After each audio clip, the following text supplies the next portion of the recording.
తెలిసినటువంటి వాక్యం మత్తయి సువార్త 11వ అధ్యాయము 29వ వచనాన్ని మనమందరం కలిసి చదువుదాం. మత్తయి సువార్త 11వ అధ్యాయము. బైబిల్ తీసుకుని వచ్చిన వాళ్ళు ప్రతి ఒక్కరు కూడా వాక్యాన్ని చదువుదాం. 11వ అధ్యాయము 29వ వచనాన్ని మనం చదువుదాం. నేను సాత్వికుడును దీన మనస్సు కలవాడను గనుక మీ మీద నా కాడి ఎత్తుకొని నా యొద్ద నేర్చుకునుడి. అప్పుడు మీ ప్రాణములకు విశ్రాంతి దొరుకును.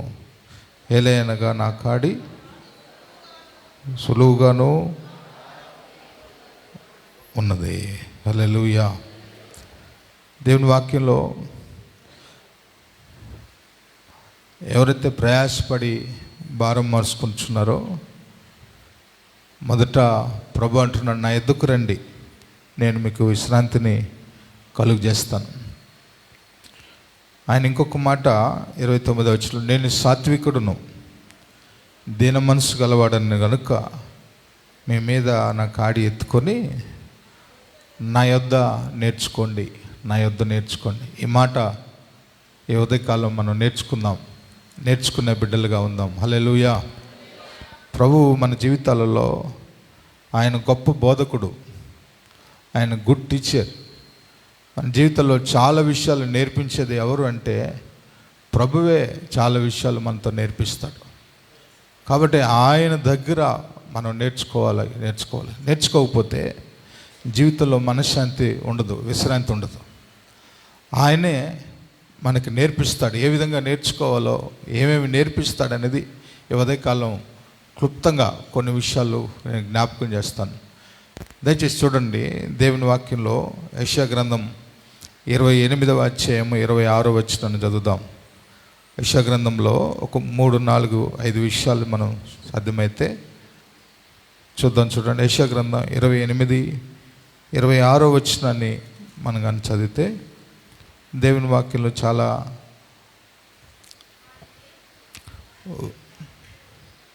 వాని దేవుడే తగిన క్రమమును వానికి నేర్పించేవాడు, ఆయన వానికి ఆ పని బోధించేవాడు. ఇక్కడ అంటున్నాడు, ఆ పనిని బోధించేవాడు, దాన్ని ఎలాగ చేయాలో ఆ క్రమాన్ని నేర్పించేవాడు కూడా ఆయనే.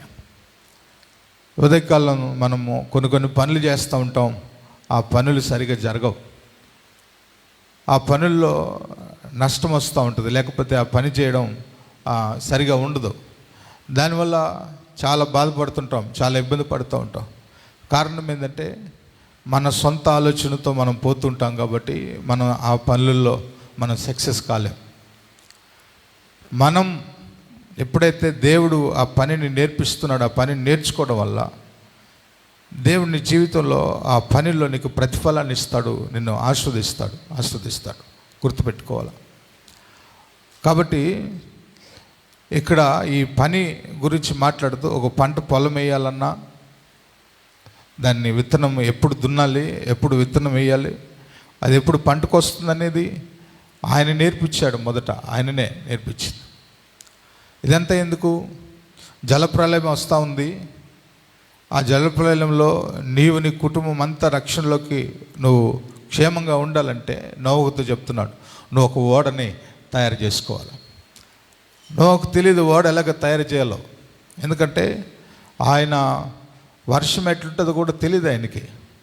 కానీ ఆ టైంలో చెప్తున్నాడు, ఓడ ఎంత పొడుగు ఉండాలి, ఎంత వెడల్పు ఉండాలి, ఎంత ఎత్తు ఉండాలి, దానికి ఇక్కడ కిటికీ ఉండాలి, అక్కడ తలుపులు ఉండాలి. దేవుడు చెప్తూ ఉంటే ఆ క్రమాన్ని బట్టి ఆ ఓడకి ఏం పుయ్యాలో, ఎక్కడ నీళ్లు లీక్ కాకుండా లోపలికి రాకుండా ఉండాలో దాన్ని చక్కగా ఆ పనిని నేర్పించిన వాడు, ఆ క్రమాన్ని నేర్పించేటువంటి వాడు ఆయనే గుర్తుపెట్టుకోవాలి. హల్లెలూయా. దేవుని మందిరానికి వచ్చినప్పుడు దేవుడు మన జీవితాలలో ఇంతకుముందు అన్ని ఫెయిల్వర్సే. ఇంతకుముందు చాలా రకాలుగా మనం నష్టపోయాం.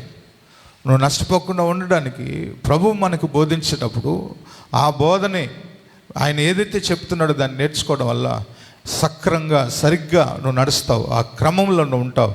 ఎక్కడ నీ జీవితంలో నష్టం అనేది జరగదని జ్ఞాపకం చేస్తూ ఉన్నాను. హల్లెలూయా. కాబట్టి అందుకనే దేవుని మందిరంలో మన మేలుల చేత, అంటే ఆయన తృప్తిపరిచేటువంటి దేవుడు. ఏ మాట అయితే ఆయన ఇస్తున్నాడో ఈ ఉదయకాలం తీసుకొని, ప్రభా నాకు ఒక్కప్పుడు తెలీదు, నిజమే నేను నష్టపోయాను ప్రభా, నా పనిలో నేను చాలా పోగొట్టుకున్నాను అన్నటువంటి వాళ్ళు ఎవరన్నా ఉంటే నాకు నేర్పించు ప్రభా అని అంటే ఆయన దగ్గర నువ్వు తగ్గించుకోగలిగితే దేవుడు చక్కగా నీ జీవితాలకు నేర్పిస్తాడు ఆయన. ఆమేన్, ఆమేన్, హల్లెలూయా. పిల్లరా, అనేక పనులు నోవహుకు చెప్పాడు ఈ విధంగా ఉండమని చెప్పి. నోవహు ఆ పడవని ఆయన చెప్పినట్టుగానే తయారు చేసుకున్నాడు. ఆయన చెప్పినట్టుగానే మోషేకు చెప్పాడు, ప్రత్యక్ష గుడారాన్ని నిర్మించాలి నా కొరకు. అది ఎలాగుండాలంటే దాంట్లో దీపాలు 7 దీపాలు ఉండాలి. ఈ పక్కన సముఖపు రొట్టెల బల్ల ఉండాలి. ఆ తర్వాత ముందు బలిపీఠం ఉండాలి. ఆవరణంలో లోపలికి వస్తే పరిశుద్ధ స్థలంలో ఏముండాలో చెప్పాడు. అతి పరిశుద్ధ స్థలంలో కెరాబుల మధ్యలో నివసిస్తున్న దేవుడు శరాబులు కలిగినటువంటి ఒక మందస పెట్టె, ఆ పెట్టె లోపల ఏముండాలో, దాన్ని ఏ కర్రతో చేయాలో, దేంతో చేయాలో ఆయననే ఆ పని నేర్పించినవాడు. హల్లెలూయా. కాబట్టి మన జీవితాలలో కరెక్ట్గా నేర్పించేది మన ప్రభువే అని ఈరోజు నీకు అర్థమైతే, నువ్వు కుడికి కానీ ఎడమకు కానీ దొలకుండా జాగ్రత్తగా దేవుని వాక్యం ఏం చెప్తుందో ఆ వాక్యంలో ఉండే మాటలను బట్టి నేర్చుకుంటే నువ్వు ఎక్కడ పడిపోవు. నీ కాలు జారే పరిస్థితి ఉండదని జ్ఞాపకం చేస్తూ ఉన్నాను. హల్లెలూయా. దేవుని ఆయన సన్నిధిలో అనేక మంది, మీరు చూడండి, చాలా విషయాలు ప్రభు నేర్పిస్తూ వచ్చాడు. అందుకనే మనము ఆయన దగ్గర పనిని దేవుణ్ణి అడగాలి. ప్రభా, ఇది నాకు అర్థం కావట్లేదు, ఇది నేను చదువుకున్నా నేను పాస్ అవ్వలేకపోతున్నాను ప్రభా, నేను ఎందుకో ముందుకు వెళ్ళలేకపోతున్నాను ప్రభా, నా జీవితంలో ఇదిగో ఇలాంటి పరిస్థితులు చాలా ఉన్నాయి ప్రభా, ఈరోజు నాకు సహాయం చేయమని. ప్రభా, ఇదిగో నీ మాటలను బట్టి నువ్వు నేర్పించేవాడివి కదా, ఈ పనిని నాయన దీన్ని నాకు నేర్పించమని దేవుడిని అడిగితే దేవుడు నీకు నేర్పిస్తాడని జ్ఞాపకం చేస్తా ఉన్నాను. హల్లెలూయా, హల్లెలూయా. ఎవరెవరినో అడుగుతాం మనం, దేవుడిని అడగకుండా. దేవుడు నేర్పిస్తుంటే దేవుని దగ్గర నేర్చుకోకుండా ఎవరి దగ్గరికి వెళ్ళి ఏమైనా నేర్చుకుంటాం, మళ్ళీ దానివల్ల నష్టం వస్తూ ఉంటుంది. కాబట్టి అలాంటిది జరగకుండా ఉండాలంటే మొదట నువ్వు గమనించాల్సింది ఆయన క్రమాన్ని, పనిని నేర్పించేవాడని జ్ఞాపకం చేస్తున్నాను. 144వ కీర్తన మొదటి వచనంలో ఆయన ఇంకొకటి కూడా నేర్పిస్తాడు. దయచేసి చూడండి, 144వ కీర్తన 144వ కీర్తన మొదటి వచనాన్ని చదువుదాం. అమ్మా, నాకు ఆశ్రయదుర్గమైనటువంటి యెహోవా సన్నుతింపబడును గాక. ఆయన నా చేతులకు యుద్ధమును నా వేళ్లకు పోరాటమును నేర్పువాడై ఉన్నాడు. నాకు ఆశ్రయదుర్గమైనటువంటి యెహోవా, నేను ఎవరినైతే ఆరాధన చేస్తున్నా సన్నుతిస్తున్నానో ఆయన నాకు ఆశ్రయమైనటువంటి వాడు. నా చేతులకి ఆయన ఏం నేర్పిస్తా అంటే యుద్ధాన్ని నేర్పిస్తాడు. హల్లెలూయా. నా వేళ్లకు పోరాటాన్ని నేర్పిస్తాడు. ప్రియరా, గమనించండి, ఈ లోకంలో మనం ఉండేటప్పుడు మనకు వస్తున్నటువంటి అనేకమైన సమస్యలు శక్తికి మించిన ఉన్నాయి. పోరాడలేకపోతున్నాం, దాంట్లో యుద్ధం చేయలేకపోతున్నాం, దాన్ని గెలవలేకపోతున్నాం మన జీవితాలు. అందుకనే దేవుడు ఏమంటున్నాడంటే ఆయన మన చేతికి యుద్ధాన్ని, మన వేళ్ళకి పోరాటాన్ని నేర్పించేటువంటి దేవుడే అంటున్నాడు. ఓ గొర్రెలు కాసుకుంటున్నటువంటి ఆయనకి ఏ విధంగా పోరాడాలో, యుద్ధం చేయాలో, ఆ యుద్ధంలో ఆ నేర్పరితనం లేదు దావీదుకి. గొర్రెలు కాసుకొని దేవుని స్తుతించేటువంటి దావీదు ఒకనాడు యుద్ధ భూమిలో వాళ్ళ అన్నలు అందరూ కూడా గొల్యాతు వేస్తున్నటువంటి 40 రోజుల నుంచి వాళ్ళకు ఒక పెద్ద శోధన. మీలో ఎవరైనా ఉన్నారా? అందరూ కొట్టుకోవాల్సిన అవసరం లేదు, అందరూ యుద్ధం చేయాల్సినటువంటి అవసరం లేదు. ఇదిగో నేను ఒక్కడిని, నన్ను కానీ జయిస్తే మా అందరూ ఓడిపోయినట్లు లెక్క ఫిలిస్తీన్లమంతా. మీలో ఇజ్రాయెల్లో ఎవరైనా అలాంటి వాడు ఉంటే నాతో పోరాడమని చెప్పండి అని ఒక ఛాలెంజ్ చేస్తూ ఉంటే ఆ ఛాలెంజ్ని తీసుకొని ఒక్కడు కూడా ముందుకు రాలేదు. అక్కడికి సౌలు రాజు కూడా భయపడుతూ ఉన్నాడు, ఆయన ముందుకు వెళ్ళలేదు. ఎవరున్నాను ఒక చిన్న బాలుడుగా దావీదు ఆ యుద్ధంలో అన్న క్షేమ సమాచారం కలుసుకోవడానికి అక్కడికి వచ్చి చూసి, ఈ సున్నతి లేనోడు, దేవుని మీద ఆశ్రయంగా లేనటువంటి విగ్రహాలను పెట్టుకొని పూజలు చేస్తున్నటువంటి వాడు, వీడు ఇజ్రాయేలు ప్రజలు జీవం కలిగిన దేవుడు మేఘాల మీద వాళ్ళని తీసుకొని వచ్చాడు, అగ్ని స్తంభముగా ఉన్నాడు, సముద్రాన్ని పాయలుగా చీల్చినటువంటి వాడు ఎదుట బండల నుంచి నీళ్ళని వాళ్ళకి ఇచ్చి వాళ్ళకి ఆశ్రయంగా నిలబడి వాళ్ళ జీవితంలో ఎక్కడ ఏమి జరగకుండా నడిపించినటువంటి దేవుని పెట్టుకొని వీళ్ళు భయపడుతున్నారే. అర్థం కాలేదు దావీదుకి. అప్పుడు అంటున్నాడు, హల్లెలూయా, నేను చేస్తాను యుద్ధం అంటున్నాడు. ఆమేన్. పిల్లలు ఆ వార్త అలా అలా వెళ్ళి సౌలు రాజు చేతిలో పడ్డది. సౌలు రాజు చెవిలో సౌలు రాజు పిలిపించి అంటున్నాడు, నువ్వు యుద్ధం చేస్తావా? నువ్వు చూస్తే ఏమో ఎట్లున్నావు. వాడు యుద్ధంలో బాగా నేర్పరితనం కలిగిన వాడు, యుద్ధంలో బాగా అన్నీ నేర్చుకున్నట్టు. నీకు అలవాటు ఉందా అంటే, నాకు అలవాటు లేదు, కానీ నేను అడవిలో ఉండేటప్పుడు ఇదిగో గొర్రెపిల్లని ఎత్తుకుపోయేటప్పుడు ఎలుగుబంటి దాన్ని తీసుకుపోయాను, ఎలుగుబంటి చేతుల నుంచి విడిపించాను. సింహపు నోట్లో నుంచి గొర్రెపిల్లని విడిపించాను. అప్పుడు దేవుడు బలమిచ్చి దాని చేతుల నుంచి రక్షించిన ఆ గొర్రెపిల్లని అదేవిధంగా ఈరోజు కూడా ఇదిగో ఈ గొల్యాతుని కొట్టడానికి దేవుడు శక్తిని ఇస్తాడు. నాది కాదు యుద్ధం, యెహోవాదే. హల్లెలూయా, హల్లెలూయా. పిల్లరా గమనించండి, ఆ రోజు దావీదు సరే మొదట అన్ని యుద్ధానికి ఏవేవి వేసుకోవాలో అవన్నీ వేస్తే ఇవన్నీ నాకు అలవాట్లేదని చెప్పి ఐదు రాళ్ళు తీసుకొని ఆ గొల్యాతు మీదకు పోయాడు కదా, మనకు తెలుసు. ఆ గొల్యాతు మీద ఒక్క రాయితో కొట్టగానే గొల్యాతు అమాంతంగా వెనక్కి వెళ్ళి పడిపోయాడు. హల్లెలూయా, హల్లెలూయా. వేరే మనం గమనించండి, మనం దేవుని దగ్గర నేర్చుకోవాల్సింది ఆయన పనిని నేర్పించే దేవుడు, యుద్ధము నేర్పించే దేవుడు, మన చేతి వేళ్ళకి పోరాటం నేర్పించే దేవుడు. దేవుని దగ్గర ఈ సమస్య ఎట్లా ప్రభువా, ఈ సమస్య నుంచి ఎట్లా బయటకు వచ్చేదని నువ్వు అడిగితే దేవుడు దాంట్లో నుంచి బయటకు వచ్చేటువంటి దారిని నీకు చూపిస్తాడని, దాన్ని నేర్పిస్తాడు ఆయన నీ జీవితాల్లో. నువ్వు ఓడిపోవడానికి కారణం ఒకటే, దేవుని దగ్గర అడగకుండా దేవుని సన్నిధిలో అది నేర్చుకోకుండా ఉండడాన్ని బట్టి ఈ సమస్యలు నీకు శక్తికి మించినవి అయిపోయినాయి. ఈ సమస్యల్లో మనం ముందుకు వెళ్ళలేకపోతున్నాం. మన జీవితంలో అనేక సార్లు ఓడిపోవడమే జరుగుతూ ఉంది. కానీ దేవుడు ఈరోజు నీతో మాట్లాడుతున్నది ఒక మాట, హల్లెలూయా. ఆయన నీ జీవితంలో పనిని నేర్పిస్తాడు. ఆయన నీ జీవితంలో యుద్ధాన్ని నీ చేతి వేళ్ళకి నువ్వు ఓడిపోవు. చాలాసార్లు అనేకమైన సార్లు మనం కుంగిపోతుంటాం. ఇక నా పరిస్థితి ఇంతేలే, నేను ఇంతే, నా బ్రతికి ఇంతే. చాలామంది చెప్తారు, అలాగే అనుకుంటూ ఉంటారు. కానీ పిల్లరా గమనించండి, దావీదు నేర్చుకున్నాడు దేవుని దగ్గర ఎలాగ ఉండాలో. హల్లెలూయా.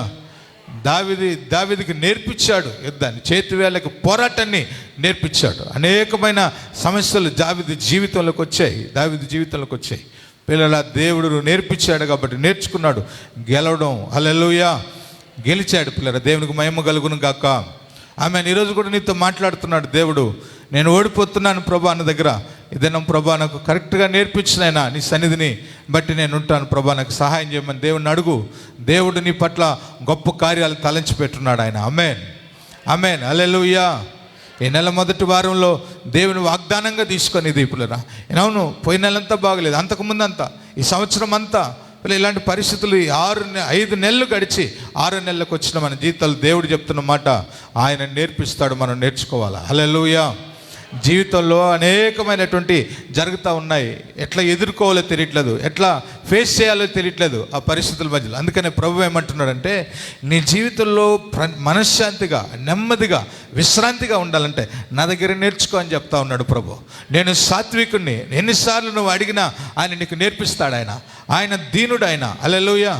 పిల్లరా, ఒక 2-3 సార్లు చెప్పిన తర్వాత నువ్వు ఒకవేళ వినకపోతే మళ్ళీ చెప్పడానికి మళ్ళీ అయినా కూడా చెప్తాడు. ఎన్నిసార్లు అయినా కూడా ఆయనకి నేర్పించి ఆయన నిన్ను సరైనటువంటి దారిలో నువ్వు జయం పొందుకోవడానికి, గెలవడానికి నీకు పోరాటం నేర్పించి నిన్ను గెలిపిస్తాడు ఆయన. దేవునికి మహిమ కలుగును గాక. ఆమేన్, హల్లెలూయా, హల్లెలూయా. మరణమును ఓడించాడు ఆయన, మరణాన్ని ఓడించాడు ఆయన. రక్తము కారినంతగా పోరాడాడని రాయబడింది దేవుని వాక్యంలో. పిల్లరా, ఆమేన్.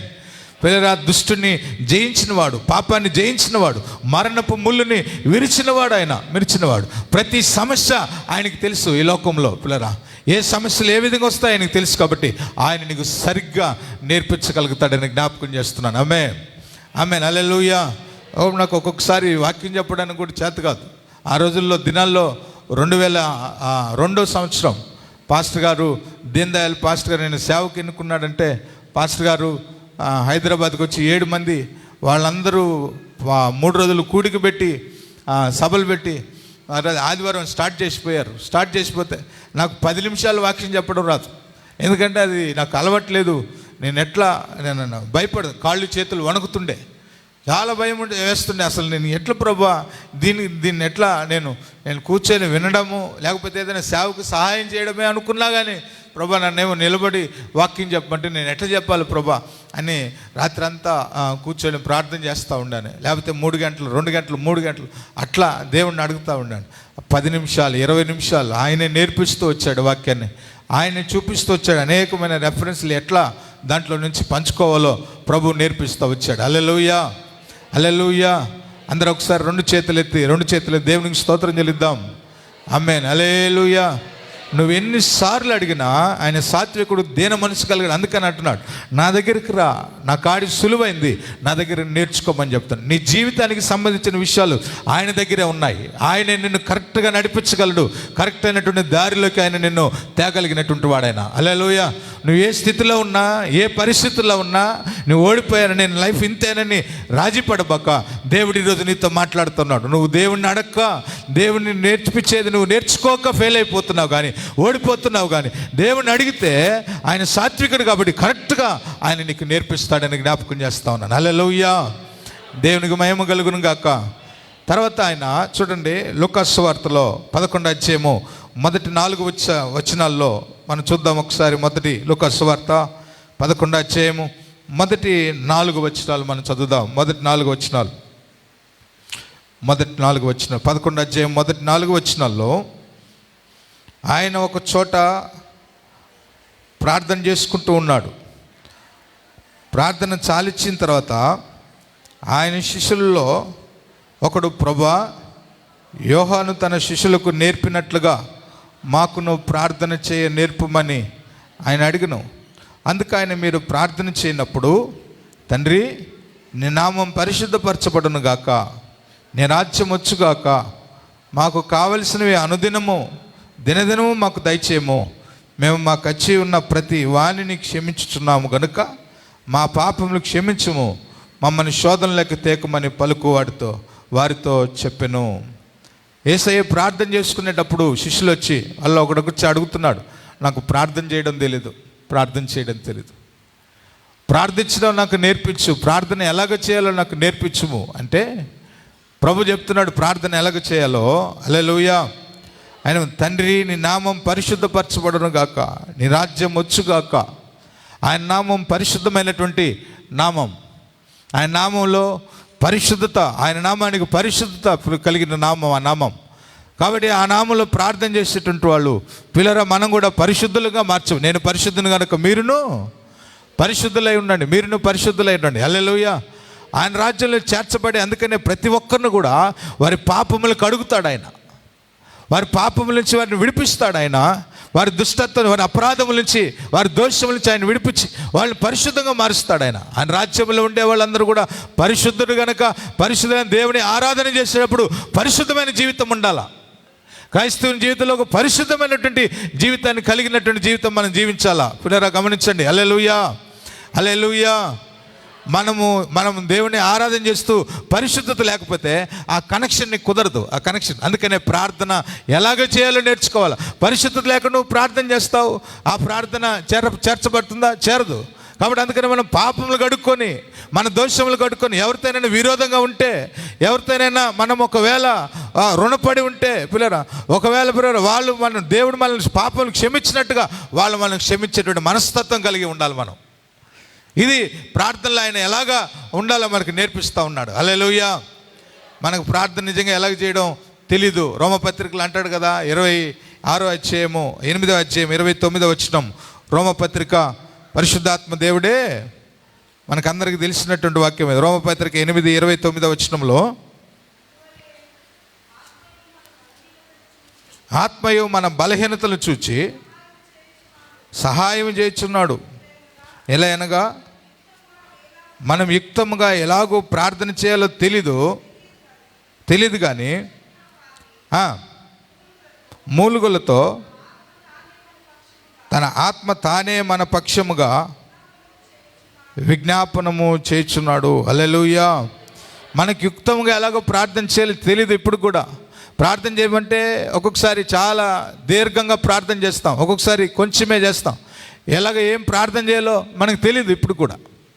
కానీ పరిశుద్ధాత్మ దేవుడిని మనలోకి పంపించి మనలో ఉంచి మన హృదయమైన ఆలయంలో ఆయన నివసిస్తూ ఉండగా ఆయన ప్రార్థన ఎలాగో చేయాలో మన పక్షాన ఆయన తండ్రికి మొరపెట్టి హల్లెలూయా హల్లెలూయా పిల్లరా, ఆ ప్రార్థన ఆయన విని దాన్ని అంగీకరించి మనకి జవాబు తీసుకొని వచ్చేటట్టుగా ఆత్మను మనలో పెట్టున్నాడు పరిశుద్ధాత్మ దేవుని. ఆమేన్ ఆమేన్ హల్లెలూయా.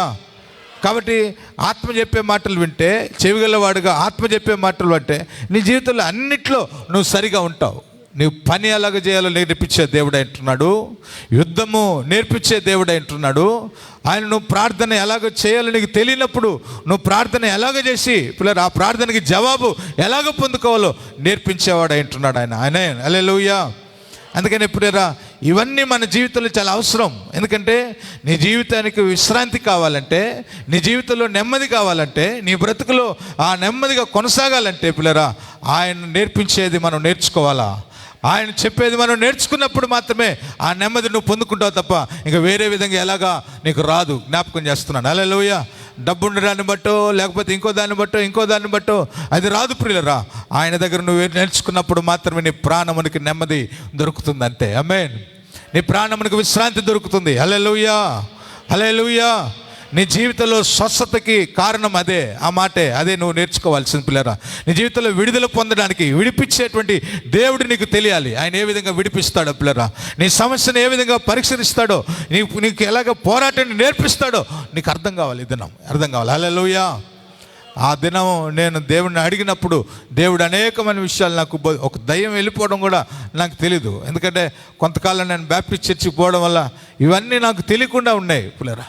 అది వెళ్ళిపోతుంటే ఫస్ట్ ఆ గిలగలు కొట్టుకొని దాంట్లో నుంచి విడిచిపోతూ ఉంటే ఇవన్నీ ఏమనాలో కూడా తెలియదు. యేసునామములో పో అని కూడా అనడం కూడా తెలియదు. హల్లెలూయా హల్లెలూయా. ఉట్టిగా ఒకసారి అయితే అట్లా నిలబడి చూస్తాను. అన్నిటినీ ప్రభువే నేర్పిస్తూ వచ్చాడు. దయచేసి మన జీవితం కరెక్ట్గా ఉండాలి, నెమ్మదిగా ఉండాలి, విశ్రాంతిగా ఉండాలంటే మనం నేర్చుకోవాలి. అనేకమైన విషయాలు ఉన్నాయి. లూకా చూడండి ఒకసారి హెబ్రీ పత్రిక అదే అధ్యాయము 8వ వచనంలో యేసు ప్రభు గురించి పౌలు రాస్తూ హెబ్రీలు రాసిన పత్రికలో ఆయన ఒక మాట అన్నాడు. చూడండి, హెబ్రీ పత్రిక 5వ అధ్యాయం 8వ వచనంలో, 5వ అధ్యాయం 8వ వచనం, ఆయన కుమారుడై ఉండి తాను పొందిన శ్రమల వలన విధేయత నేర్చుకున్నాడు. దేవునికి మహిమ కలుగును గాక. ఆయన కుమారుడై ఉండి యేసు ప్రభువారు పిల్లరా ఆయన పొందిన శ్రమల చేత ఒక విధేయత నేర్చుకున్నాడంటే ఎంత గొప్ప మాట. ఆమేన్ హల్లెలూయా హల్లెలూయా. శ్రమలు వచ్చినప్పుడు ఒక్కొక్కసారి దేవుణ్ణి సనుగుతుంటాం, గొనుగుతుంటాం పిల్లరా, ఏమేమో అంటూ ఉంటాం పిల్లరా. దాని ద్వారా మనం నేర్చుకునేది ఏంటంటే యేసు ప్రభువు వారు చెప్తున్నారు, విధేయత నేర్చుకుంటాం. కుమారుడై ఉండి విధేయత నేర్చుకున్నాడంట. హల్లెలూయా హల్లెలూయా. మన జీవితంలో ప్రతిదీ నేర్పిస్తున్నప్పుడు అది ఒక లెసన్, అంతే, అదొక పాఠం మన జీవితంలో. అది మనకు నేర్పిస్తూ ఉంటాడు. దేవుడు ఎందుకు నా పట్ల ఇట్లా చేశాడు, దేవుడిని అలుగుతాం, ఒక్కొక్కసారి చర్చికి రాకుండా మానేస్తాం, ఒక్కొక్కసారి మనం ఏం చెప్పాం, పాస్టర్ గారికి కూడా అలాగే ఉంటాం, అలాగే ఉండిపోతాం. మీ మనసులో పెట్టుకుంటావు, దాన్ని ఓపెన్ చేసి నువ్వు మాట్లాడవు. నువ్వు ఇవన్నీ దేనికి వస్తున్నాయి? కొంతమంది ఇంకా అన్నాడు ప్రార్థన చేస్తేనే వస్తున్నాయి అనేవాళ్ళు ఉన్నారు చాలామంది. ప్రార్థన చేస్తేనే ఎక్కువ శ్రమలు, ఎక్కువ కష్టాలు వస్తూ ఉన్నాయి కాబట్టి ప్రార్థన మానేసిన వాళ్ళు ఉన్నారు చాలామంది. ప్రార్థన వదిలిపెట్టిన వాళ్ళు ఉన్నారు. ఎందుకు వస్తున్నాయి నీకు ఇవన్నీ అంటే పిల్లరా, దాంట్లో విధేయత నేర్చుకుంటావు నువ్వు. హల్లెలూయా. ఆ శ్రమల్లో విధేయత నేర్చుకుంటావు. గమనించండి, దేవుడు మనకి నేర్పించేది. అందుకనే ఆయన నేర్చుకున్నాడంట. నువ్వు కూడా నేర్చుకోవడానికి నువ్వు ఎప్పుడైతే ఆయన మా 65వ కీర్తన ఒక మాట అంటాడు చూడండి. 65వ కీర్తనలో చాలా చక్కని మాట. 65వ కీర్తనలో హల్లెలూయా 65వ కీర్తన 4వ వచనం. ఈ మాట మళ్ళీ తిరిగి అందరం చదువుదామా? ఈ మాట బైబిల్ తీసిన వాళ్ళందరూ మళ్ళీ చదువుదామా? నీ ఆవరణములో నివసించినట్లు నీవు ఏర్పరచుకొని చేర్చుకున్నవాడు ధన్యుడు. నీ పరిశుద్ధ ఆలయము చేత, నీ మందిరంలో మేలుల చేత మేము తృప్తి పొందేదము. నీ ఆవరణంలో నివసించినట్లు నువ్వు ఏర్పరచుకొని చేర్చుకునేవాడు. ఆయన నివసించడానికి, ఆయన ఆవరణంలో ఉండడానికి ఆయన ఏర్పాటు చేసుకున్నాడు. నువ్వు ఎక్కడో దేవునికి దూరంగా బ్రతుకుతున్నావు, పాపంలో ఉన్నావు, అక్రమైనటువంటి కార్యాలలో ఉన్నావు, దుష్టుని చేతిలో పట్టబడి ఉన్నావు, నువ్వు ఎక్కడో ఉన్నావు. కానీ ఆయన మీద నీ కనికరం వచ్చింది, ఆయన ప్రేమ నీ మీదకి వచ్చింది. హల్లెలూయా. పిల్లరా, ఆయన నిన్ను దగ్గరికి చేర్చుకొని మనలో ఉండి మన పాపములన్నింటినీ కడిగివేసి ఆయన మందిరంలోకి, ఆయన ఆవరణంలోకి తీసుకొని వచ్చాడు, ఏర్పరచుకున్నాడు, ఆయన చేర్చుకున్నాడని రాయబడింది. నిన్ను చేర్చుకున్నాడు. హల్లెలూయా. చేర్చుకోవడానికి నువ్వు నాకు అర్హత లేదు, ఆయన కూడా ఆయన చేర్చుకున్నాడు నిన్ను. హల్లెలూయా. ఎందుకు చేర్చుకున్నాడంటే నువ్వు నేర్చుకోవాలని, నీ జీవితాన్ని మనశ్శాంతిగా బ్రతకాలని, విశ్రాంతిగా ఉండాలని నువ్వు పోరాడుతూ ఉన్నావు. అనేకమైన సమస్యలు చిక్కుకొని ఏ విధంగా బయటికి రావాలో నీకు తెలియట్లేదు. కాబట్టి ఆయన రెక్కల కిందకి నీకు తీసుకొని ఆయన నీకు నేర్పిస్తూ, ఆయన చేర్చుకొని నీకు నేర్పిస్తున్నటువంటి దేవుడు ఆయన. అందుకని ఆయన ఎన్నో సంవత్సరాల నుంచి, ఎన్నో దినాల నుంచి ఆయన నీతో మాట్లాడుతూ, ప్రతి ఆదివారం, ప్రతి శుక్రవారం, ప్రతి కూడికలో ఆయన మాట్లాడుతూ చేర్చుకొని అనేకమైన నేర్పిస్తూ ఉంటాడు. అది నేర్చుకోవడానికి నువ్వు ఇష్టపడాలి. ఏదో ఉట్టిగా వచ్చాను, కూర్చుని వెళ్ళిపోయానన్నది కాదు ప్రియరా. హల్లెలూయా. హల్లెలూయా. నీ జీవితంలో నెమ్మదిగా ఉండాలంటే, ఆయన ఇచ్చే విశ్రాంతి నీకు కావాలంటే, ఆ సాత్వికుడు దీనుడైనటువంటి యేసు ప్రభు దగ్గర నువ్వు నేర్చుకోగలిగితే అనేకమైనటివి ఆయనకు నేర్పించగలుగుతాడు ఆయన. ఆమేన్. చేతులకు పోరాటం నేర్పించే దేవుడు, పనిని క్రమంగా ఎట్లా చేయాలో నేర్పించే దేవుడు ఆయన, ప్రార్థన ఎలాగ చేయాలో నేర్పించేటువంటి దేవుడు ఆయన, శ్రమలో నువ్వు ఎలాగుండాలో, ఎలాగ విధేయత నువ్వు చూపిస్తూ వెళ్ళాలో ఆయన నేర్పించే దేవుడు అంటున్నాడు ఆయన. ఆమేన్. ఆమేన్. హల్లెలూయా. హల్లెలూయా. అందుకనే ఈ దినం మనం ఒకవేళ లోపడకపోతే, మనము నెమ్మది లేదు అని అనుకుంటే నువ్వు దేవుని దగ్గర నేర్చుకోలేదు కాబట్టి ఆ నెమ్మది నీకు లేదు పిల్లరా. ఈరోజు రా, నా దగ్గర రా, నేర్చుకో అని చెప్తున్న యేసయ్య మాట విని, యేసయ్య జీవితంలో ఆయన చేతికి నీ సంపూర్ణమైన జీవితాన్ని అప్పగించి, ప్రభా నీ మాట ప్రకారమే నేను వెళ్తానని చెప్పి నువ్వు అడుగు, దేవుడు నీకు గొప్ప కార్యాలు చేస్తాడు నీ జీవితంలో. హల్లెలూయా. హల్లెలూయా. నీ గెలిపించే వైపు ఆయన నడిపించగలిగిన దేవుడు ఆయన. పిల్లరా, ఆయన నువ్వు పాస్ అవ్వదాన్ని పాస్ అయ్యేటట్టుగా నీ సమస్యకి పరిష్కారాన్ని ఆయన దగ్గర ఉంది, ఆయన ఇస్తాడు ఆయన. హల్లెలూయా. రోజు సత్యసాయి బాబా తెలుసు కదా, పుట్టపర్తిలో ఉండే అక్కడ ఆయన దగ్గరికి అందరూ వస్తూ ఉంటారు, చాలామంది. అందరూ కూర్చొని ఆయన చెప్పే బోధ అలాగా వింటూ ఉంటారు. ఆయన ఏదో చూపిస్తూ ఉంటాడు చేతిలోనే, ఇగో అందరు ఉన్నారు నాకు అట్లా అని చూపిస్తాడు. రోజు అనంతపురంలో, అదే పుట్టపర్తి దగ్గర పనిచేస్తున్న ఒక సేవకుడు, ఆయన యేసు నామములో ప్రార్థన చేసినప్పుడు కుంటివారు నడవడం, గుడ్డివారు చూడడం, ఆ తర్వాత చాలా అద్భుతాలు జరుగుతూ ఉంటే ఈ వార్త ఈయన దగ్గరికి వెళ్ళింది. నేను ఒక బుక్లో చదివిన, ఆయన దగ్గరికి వెళ్ళింది అనమాట. ఆయన దగ్గరికి వెళ్ళిన తర్వాత ఆ సేవకుని పిలిపించాడంట, ఒకసారి మీరు రండి. వచ్చాడు. వచ్చిన తర్వాత చైర్లో కొద్దిసేపు మాట్లాడుకుని, వాళ్ళిద్దరు మాట్లాడుకున్న తర్వాత యేసుప్రభు కూడా నాలో ఒకడే అని చెప్పి అరిచేతులు చూపించిందంట. అరిచేతులు ఈయనకి షాక్ అయిపోయాడు. ఏంది ప్రభు ఏంది ఈయన చేతులకు రావడం ఏంది, మళ్ళీ చూపించంటే, నువ్వు చూపించే యేసుప్రభుకి గాయాలు లేవు, హల్లెలూయా, ఏదో తప్పుగా చెప్తున్నావు అనగానే ఆయన కోపం వచ్చి నువ్వు లేచి వెళ్ళిపోయి ఇక్కడి నుంచి అని చెప్పి నానా విధంగా దూషిస్తున్నాడంట, తిడుతున్నాడు. అయితే ఆయన లేచి ఇంకా వెళ్ళిపోయేటప్పుడు పరిశుద్ధాత్మ దేవుడు లోపలుండి, నువ్వు ఎలాగ వచ్చావో నువ్వు అలాగనే పోవాలని చెప్తున్నాడంట. హల్లెలూయా. పరిశుద్ధాత్మ దేవుడు నువ్వు ఎలాగ వచ్చావో నువ్వు అలాగే పోవాలి. అంటే ఏ విధంగా అయితే నువ్వు నడుస్తూ వచ్చావో వెనక్కి తిరగకుండా నువ్వు అలాగే వెళ్ళాలి, ఆయనకి ముఖం చూపిస్తూ అలాగే వెళ్ళాలి. ఏమవుతుందంటే ఒక 1/2 కిలోమీటరు ఆయన సాధించుకునే మంత్రశక్తుల ద్వారా, దాని ద్వారా ఆ ఆవరణం అంతా కూడా ఆయన పెట్టుకొని, ఆయన ఆధీనంలో పెట్టుకొని ఉంటాడంట. ఎవరన్నా ఇట్లాంటి వ్యతిరేకంగా తిరిగినప్పుడు ఆయన ఆ మంత్రాల చేత శపించడం లేకపోతే ఏదన్నా చేయడం జరుగుతుంది. కానీ ప్రభువుని నమ్ముకున్నాడు కదా, హల్లెలూయా. హల్లెలూయా. దేవుని ఆత్మచేత నడిపించబడుతున్నాడు కదా. ఆయన ప్రభు 3 సార్లు పరిశుద్ధాత్మ దేవుడు చెప్తుంటే అలాగ వెళ్ళిపోయిన తర్వాత, అంత దూరం పోయిన తర్వాత ఆయన అంటాడంట, నువ్వు బతికిపోయినావు అంటాడంట. హల్లెలూయా. హల్లెలూయా. పిల్లరా, ఆయన మాట వినగలిగితే నీ ప్రాణానికి హాని లేకుండా కాపాడుతాడు ఆయన. ఏది నీ జీవితంలో నష్టము కలగకుండా ఆయన చూపిస్తాడని జ్ఞాపకం. అందుకనే ప్రభు దగ్గర నేర్చుకోవడానికి ఇష్టపడాలి. ఆయన చేర్చుకున్నాడు నిన్ను, ఆయన ఆవరణలో ఏర్పరచుకొని నిన్ను చేర్చుకొని నీకు నేర్పిస్తున్నాడు. నీ జీవితం మనశ్శాంతిగా విశ్రాంతిగా ఉండడానికి ఆ మాటలు నీ దగ్గరికి వస్తూ ఉన్నాయి. ఇదేనా నువ్వు ఒకవేళ దేవుణ్ణి అడిగి, ప్రభా నేను ఇన్ని రోజులు నేర్చుకోలేక నా జీవితంలో పోరాటాల మధ్యలో ఎలాగా జయించాలో తెలియక నేను ఓడిపోయాను ప్రభా, ఒక్కసారి ఈరోజు నిజంగా నన్ను మళ్ళీ తాకండి, నీ ఆత్మ చేత ముట్టండి ప్రభా, నన్ను మీరు నడిపించండి ప్రభా, నువ్వు అడిగి చూడు, దేవుడు నేను నడిపించడం నువ్వు చూస్తావు. ఇదన్నా. హల్లెలూయా. హల్లెలూయా. దేవుడిని నడిపించడం చూస్తావు. ప్రియమైన దేవుని బిడ్డలారా, అనేకమైన విషయాలు ఉన్నాయి. ఒక మాట కళ్ళు మూసుకొని ప్రార్థన చేసుకుందాం. దేవుడి వాక్యాన్ని దీవించును గాక.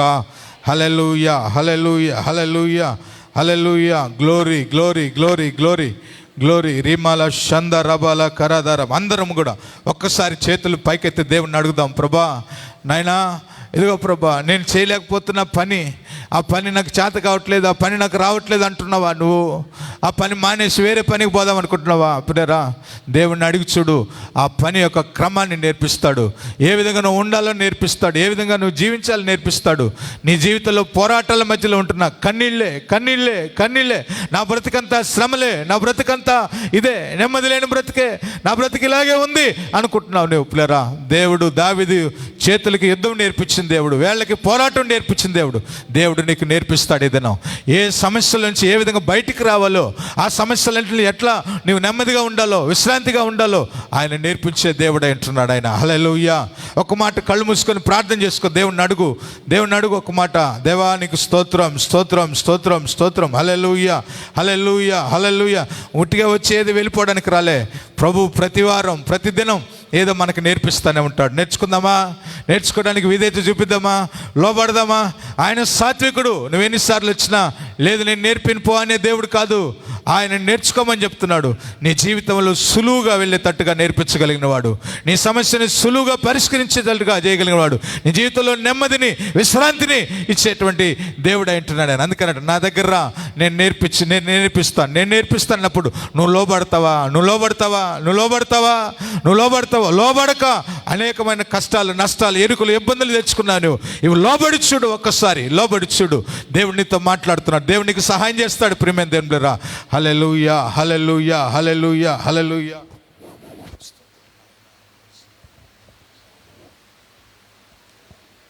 Praise the Lord. హల్లెలూయా. దేవునికి మహిమ కలుగును గాక. విన్న వాక్యాన్ని సపోర్ట్ చేస్తూ ఒక 2 వచనాలు మీకు జ్ఞాపకం చేస్తాను. 2 వచనాలు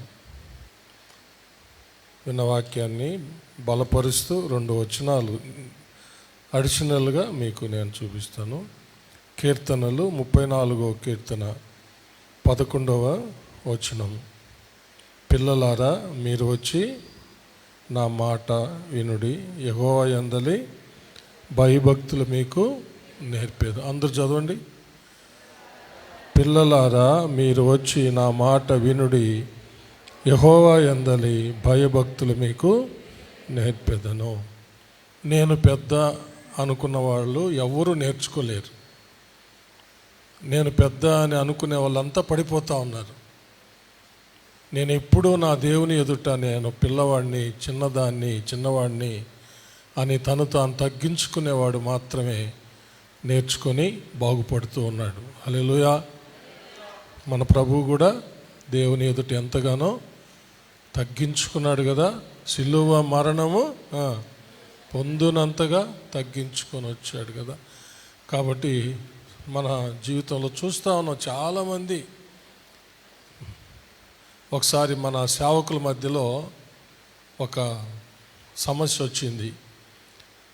నేను వాళ్ళలో కొన్ని అతిక్రమాలు చూసి, మీరు కొంతకాలం మరలా వచ్చి తల్లి సంఘంలో కూర్చొని నేర్చుకోండి, కొద్ది రోజుల తర్వాత మరలా మిమ్మల్ని నేను సేవకు పంపిస్తాను అంటే, వాళ్ళు నాకేం చెప్పారంటే ఆ స్టేజీ దాటిపోయిందంట. ఏంది? నేర్చుకునే స్టేజీ దాటిపోయిందంట, చెప్పే స్టేజ్కి వచ్చేసారంట అని చెప్తూ ఒక ఎగ్జాంపుల్ కూడా నాకు ఇచ్చారన్నమాట. ఒక టైలరింగ్ నేర్చుకునేవాడు ఉన్నాడు అనుకోండి. అతను బాగా నేర్చుకొని యజమానుడు ప్రొపరేటర్ అయిపోయాడు. అతను ఇంకా మళ్ళా పోయి మిషన్ మీద కూర్చొని కుడతాడా అని మళ్ళీ ఒక ఎగ్జాంపుల్ కూడా నాకు చెప్పి పంపించారనమాట. అంటే చూడండి ఎంత అజ్ఞానంతో ఉండి జీవితాలు పాడు చేసుకుంటున్నారు. అందుకని ఇక్కడ రాయబడింది ఏంటంటే, పిల్లలారా మీరు వచ్చి నా మాట వినుడి, యెహోవా యందలి భయభక్తులు మీకు. మనం ఎప్పుడు కూడా దేవుని యొక్క పిల్లలమే. ఎంత వయసులో వాళ్ళమైనా సరే మన పిల్లలమే. విధేయతతో మనము నేర్చుకోవాలి. హల్లెలూయా. దేవుడే మనకు నేర్పిస్తూ ఉన్నాడు కదా. నేర్చుకొని ఇప్పుడే మనం విన్న ప్రకారము ఆ గొప్ప విజయాలు, మనము మేలులు స్వతంత్రించుకోవాలి. తర్వాత లోకమంతా క్రమము లేని వంకర జీవితంలో ఉన్నట్టుగా పౌలు గారు ఫిలిప్పీయులకు రాసినటువంటి పత్రికలో 2వ అధ్యాయము 14-15 వచనాలు చదువుదాం. మీరు అందరూ తీయండి. ఫిలిప్పీయులకు రాసిన పత్రిక 2వ అధ్యాయము 14-15 వచనం. మీరు మూర్ఖమైన వక్ర జనము మధ్య నిరపరాధులను, నిష్కలంకులను, అనింద్యులనైన దేవుని కుమారులగునట్లు సనుగులను, సంశయములను మాని సమస్త కార్యములను చేయుడి. అట్టి జనము మధ్యను మీరు జీవవాక్యమును చేతపట్టుకొని లోకమందు జ్యోతుల వలె కనబడుచున్నారు. అందువలన నేను వ్యర్థముగా పరిగెత్తలేదనియో, నేను పడిన కష్టము నిష్ప్రయోజనము కాలేదనియో క్రీస్తు దినమున నాకు అతిశయ కారణము కలుగును. హల్లెలూయా. లోకమంతా వక్ర జనం, క్రమము లేని జనం. అలాంటి క్రమము లేని వక్ర జనము మధ్య మనము క్రమము నేర్చుకొని, హల్లెలూయా, క్రమము నేర్చుకొని ప్రతి కార్యము క్రమముగా చేయాలంట. హల్లెలూయా. అదే అంటున్నాడు, సమస్త కార్యములను చేయుడి అంటే క్రమముగా. అంటే క్రమము నేర్చుకోకుండా చేయలేము కదా. కాబట్టి దేవుడే మనకు సమస్తాన్ని నేర్పుతూ ఉన్నప్పుడు ఈ వక్ర జనములో నుండి వేరు చేయబడినటువంటి నీవు, నేను, మనము మరలా ఆ యొక్క వక్ర జనములోనికి తిరిగి వెళ్ళకుండా దేవుడు ఏర్పరచుకున్న ప్రజలకు తగినట్టుగానే దేవుని యొద్ద మనము ప్రతిదానికి క్రమము నేర్చుకొని మనము అన్ని విషయాల్లో మనము జయము పొందాలా. దేవుడు మన కొరకు సిద్ధపరిచి దాచిపెట్టిన మేలులను స్వాతంత్రించుకోవాలా. దేవుడు అట్టి కృప మనకందరికీ దయచేయునుగాక. ఆమేన్. ఒకసారి నిలబడదామా? నిలబడి ఒకసారి పరిశీలన చేసుకుందాం. నేర్చుకునే స్టేజ్ దాటిపోయిందని ఏనాడు అనుకోవద్దు. నీ ఏజ్ పెరిగిపోవచ్చేమో కానీ నీవు నేర్చుకునే స్థితి మాత్రము దాటిపోలేదు. గుర్తుపెట్టుకో. నీ ఏజ్ పెరిగిపోయింది, నీ వయసు పెరిగిపోయింది, కానీ నీవు నేర్చుకునే బాలుడివే, నువ్వు నేర్చుకునే బాలికవే. నేర్చుకోవలసిన పిల్లలమే మనం దేవుని యొద్ద. ఒక్కసారి తలంచి కళ్ళు మూసుకొని, ఇంకా నీ జీవితంలో క్రమము లేని బ్రతుకు, క్రమము లేని జీవితం, ఈ లోకంలో ఉన్న వక్ర జనం వలె, లేకపోతే మునుపు నువ్వు ఉన్న వక్ర మార్గంలోనే ఇంకా నువ్వు ఉన్నావేమో, లేక వాటిల్లోకి నువ్వు వెళ్ళబోతున్నావేమో, లేక వెళ్ళి ఉన్నావేమో. దేవుడు ఎంతో సాత్వికుడై మరలా పిలుస్తూ ఉన్నాడు, నువ్వు రా, నేను నీకు నేర్పుతాను అని. ఆలోచించండి. మన జీవితాలను పరిశీలన చేసుకొని పరిశుద్ధపరచుకుందాం, దేవునికి అప్పగించుకుందాం. దేవుడు నేర్పుతున్న ప్రకారము పిల్లలను పోలి విధేయులమై నేర్చుకొని దేవుని సన్నిధిలో దొరికే ప్రతి సమృద్ధి, సంతృప్తిని స్వతంత్రించుకుందాం ప్రియులారా. హల్లెలూయా, హల్లెలూయా, హల్లెలూయా. ప్రార్థన చేసుకుందాము. మహాపరిశుద్ధుడు అయిన మా ప్రియ పరలోకపు తండ్రి, మీకు వందనములు, స్తుతులు, స్తోత్రములు చెల్లిస్తున్నాము. మీ దీనదాసునైన పాస్టర్ సొంతను మరుగు చేసి మమ్మల్ని ఒక్కసారి ప్రభువా నాయన పరిశీలన చేసుకునేటటువంటి ఒక సమయాన్ని మాకు ప్రసాదించినందుకు స్తోత్రములు. నాయన, మీరు సాత్వికులై మమ్మల్ని పిలుస్తానే ఉన్నారు, చేతులు చాచి పిలుస్తానే ఉన్నారు. మాకు నేర్పించి మమ్మల్ని సరిగా నాయన మోల్డ్ చేసి పరలోక రాజ్యానికి, నిత్య జీవానికి వారసులుగా, నిత్య జీవంలో నివసించేటటువంటి వారుగా మమ్మల్ని నాయన చేయడానికి ప్రభువా, రూపించటానికి మమ్మల్ని పిలుస్తూనే ఉన్నారు నాయన, నేర్పించడానికి పిలుస్తూ ఉన్నారు ప్రభువా. మేము పిల్లల వలెనైనా మీ ఎదుట విధేయులమై నేర్చుకొని మీ యొక్క సన్నిధిలోనైనా మేము చారగలుగుటకు, మీ ద్వారా స్వీకరించబడుట ఎంతగా మేము నాయన జాగ్రత్త పడడానికి కృప దయచేయమని, నేర్చుకోవడానికి కృప దయచేయమని ప్రార్థిస్తున్నాము. మరి ఒక్కసారి వేడుకుంటున్నాము. దేవా, మాకు నాయన ప్రతి విషయంలో క్రమాన్ని నేర్పించి మాకు జయం అనుకరించండి, మమ్మల్ని ఫలింపచేయండి. ఇంతవరకు నాయన మేము ఏదైనా అతిక్రమాల్లో ఇంకా ఉంటే నాయన దయతో మమ్మల్ని క్షమించి, ఇక మీదట నాయన మిమ్మల్ని ఆలోచన అడిగి నాయన మీ యొక్క ఆలోచన ప్రకారమే మేము నడుస్తూ గమ్యానికి చేరడానికి కృప దయచేయమని క్రీస్తు పేర వేడుకొంచున్నాము పరమ తండ్రి. ఆమేన్. హల్లెలూయా. కూర్చోండి, దయచేసి కూర్చోండి.